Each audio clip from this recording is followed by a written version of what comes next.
ჩანაწერი იყო და მაღალნოძე მიკროფონი მიკროფონი აძენა კარგია მერე სასაცილო იყო გარეშ და მაგრამ გადაღები მივხვდა ყველა რომ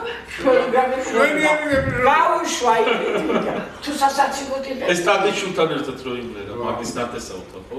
არ ვიცი ხო რაღაც არის ძალიან სასაცილო ის მომწოს რაღაც ეს რაღაცა შენ ხო გამოდიხარ ბიჭო ის სპეციფიკი და ხო კინოში და ფოტოში და ხო და დოკუმენტ შუში და მე документально она свою превысь имеет. Конечно. Ну больше ничего не надо ставить, без конца ставить, не ставить и так далее. გამარჯობა. ჩემო კარგო, მე თვითონ დაგირეკავ ეს თქვენი ნომერია გადაღებაზე ვარ. ჟურნალისტებს. ალო. საღამოს და